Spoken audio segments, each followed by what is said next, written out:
Hello guys, how's it going? My name is Dal. In about a week from now, the Mage Tower finally returns with the Legion time walk-in, and I've been waiting for it for so long.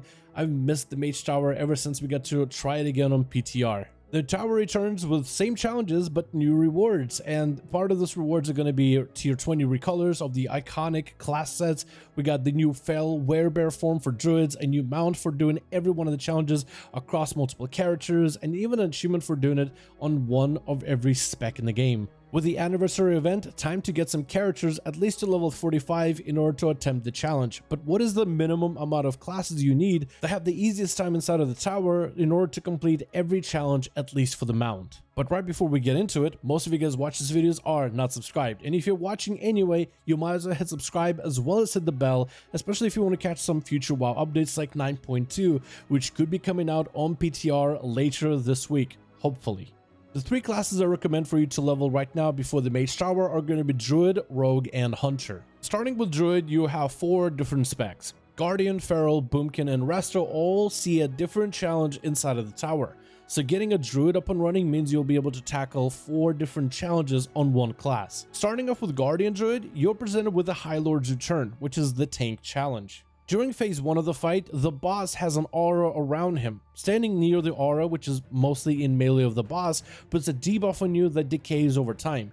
This debuff reduces the amount of maximum health that you have, so the tank can't stay near the boss for too long. With the balance affinity, Guardian Druids could reach and hit the boss without necessarily standing in the aura. That aura got expanded in Legion to make it harder for Guardian Druids to cheese this fight, but it still is really useful. During this fight, you'll also want to babysit Valen. If Valen dies throughout the fight, then the challenge is lost, and having Moonfire to pick up mobs from range to get aggro early helps a lot. Moonfire also works well against the boss, and the eyeball adds the boss summons. As you get into later of the fight, there's a lot of knockbacks, either from Infernos or the second boss, and you're most likely not going to have an easy time staying on the platform. This is where the talent of Wild Charge and Boomy Affinity can come in play. With Boomkin Affinity, you can shift into Balance Druid, and with Wild Charge, you can disengage. So if you get knocked off of the platform, if you're fast enough, you can disengage back onto the platform, continuing the fight. Restoration Druids get End of the Risen Threat, which is a healer challenge. While you are healing in this challenge, you will be contributing to damage, crowd control, and personal survivability. Restoration Druid have Cat form and Boomy form for damage, and Guardian Druid for more tankiness. You also have Typhoon, Roots, Ursols, Stuns, whatever CC you have. There's a lot of choices in terms of how you can customize your character with different talents. If you don't have a Rested Druid, another close second that I can recommend for this challenge is a Holy Paladin. Because the mobs in P1 are undead, you will have a little bit extra crowd control than you did before, which makes you very close in terms of the amount of CC you bring, like a Druid would.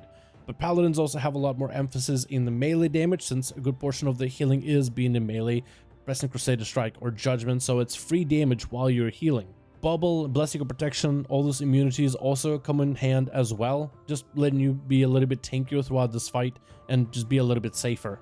As a Druid in Feral spec, the challenge you'll be presented with is an Impossible Foe, or what I like to call the Imp Mother challenge. It's an ad fight where Imp Mother will constantly summon imps of varying sizes and varying mechanics. Some of them shoot fireballs, some of them explode when they hit you, some of them will heal the Imp Mother, so it's a lot of ad management and cleave fight. This isn't really a fight where you need to kill the boss quickly, but rather survive a lot of the mechanics, and Druids have incredibly good healing. So if you go Restoration Affinity, you should be able to have enough survivability to outlast anything this fight throws at you.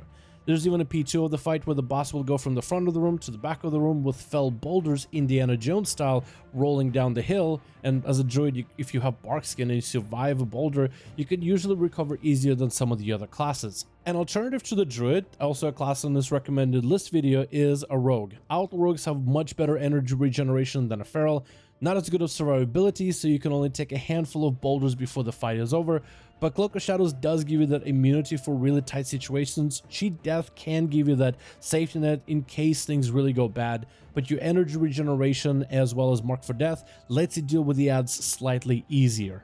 Finally, for Boomkin, you'll be facing Thwarting the Twins challenge, which is a twins fight. For the first part, you'll be kiting one of those twins around, and Boomies have an easy time kiting with Moonfire, Sunfire, Starfall, Typhoon, Root, Ursols. There's so many different tools to keep the enemy at bay that you won't really have to worry about it too much. For phase 2, the first twin is going to regenerate himself over time, while the other twin will send armies of slow crawling void beings at you, while also summoning hands that need to be interrupted, stunned, CC'd, anything works.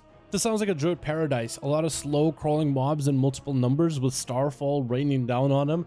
There's really no reason why this should be able to even touch your druid, and you should be able to do this fight okay. However, if you don't really have a functional boomkin or don't really know how to play one, you also could do this fight as another class on this recommended list, and that's Marksmanship Hunter. Marksman Hunters have a very similar utility that a druid does. You have roots like Binding Shot, you have a slow with Charge Trap, slow with Concussive Shot, you have a Freezing Trap for interrupts, Counter Shot for interrupts, you have Disengage, and you also can summon a pet. Your pet can also draw aggro, so if you're having trouble keeping certain mobs away from you could use the pet taunt to get them to aggro in a different direction while you have an easier time kiting. The second class I recommend is Rogue. For Rogue, I think Closing the Eye Xylem Challenge, Subtlety would be a perfect choice. Closing the Eye Xylem Challenge is a two-part fight. This fight is a mixture of high damage as well as movement requirement. Subtlety movement is really easy to do. You have sprint, you have shadow step, so reaching the boss quickly isn't going to be that difficult. You also have interrupts in order to deal with some of the boss damage that goes out. It might seem high, but between kicks and between kidney shots to lock the boss down, it should give you enough of a breather. And outside of taking damage, you will be healing that damage with Soothing Shadows as well as your Sippy Cup in order to maintain yourself, and in case things really go bad and the magic damage is overpowering, there's always Cloak of Shadows, and a lot of this boss damage is just magic damage. During phase 1, you're no longer fighting Xylem, but a Void Monstrosity instead. This boss will drop Void Puddles on the ground that expand over time. This is where you want to DPS the boss down before the Void spreads across the full room and you have nowhere else to stand, constantly ticking out to damage until you die. The boss is also going to summon adds, and if those adds reach the boss, then they will heal him, so you want to make sure that doesn't happen. But this becomes easier because of Crippling Poison, applying a better slow than what we had back in Legion, so this part of the fight shouldn't be difficult. The next challenge is God Queen's Fury, a Sigrun 3 boss fight, and Assassination gets a crack at it. Assassination is perfect for this fight because throughout the fight you have these 3 bosses with their own mechanics that sometimes overlap. Sigrun, who has a lot of one-shot mechanics, and that's where Cloak of Shadows and Cheat Death will come in to make sure that you survive some of those one-shots in case you make a mistake. The other two, one of the enemies is more of a Berserker ad. He throws axes and does a lot of physical damage. The other guy is a caster who doesn't really hurt until he gains a shield and starts casting a more powerful version of his spell. Break the shield and make sure to interrupt it. A lot of this fight is really hectic at the very beginning, and Assassination is a great spec to deal with that early pressure. You can use Leech and Poison to get yourself healing as you do damage to enemies. You can use Crippling Poison to kite the melee enemies so they don't really get any auto attacks on you. You can also use Evasion, Cloak of Shadows, and Cheat Death in case you make a mistake, so you'll most likely be able to survive it and keep doing the challenge anyway. It's probably the safest recommendation of all the classes I have that can do this challenge. Finally, the last class we recommended is Hunter, because of Fell Totem's Fall challenge, which is a Tauren and Worm fight. There's only a handful of classes that can do that one: Beastmaster Hunters, Windwalker Monks, Discipline Priests, and Destro Warlocks. This fight will require a lot of movement. This is why we recommend a Beastmaster Hunter. The pet will help you deal with the phase 1 of the fight, where you need to fight the Tauren. Your pet can take a lot of the damage while you focus on movement, positionals, interrupts, as well as doing damage. The Worm is going to burrow underground and charge at you. From time to time, you'll want to make sure to line up the Worm charge through rocks. The more times the Worm charges at a rock, the more damage he will take for phase 2. When the Tauren boss dies in phase 1, phase 2 starts, and in phase 2 it'll be you versus the Worm, and it's really just a DPS race. The better you are at kiting in phase 1 means the Worm is going to take more damage in phase 2, which will make this fight even easier, and I think mobility is just way better as a Beastmaster Hunter. I want to thank you guys so much for watching this video. This is super fun to put together, and I cannot wait for the Mage Tower to finally hit the live servers.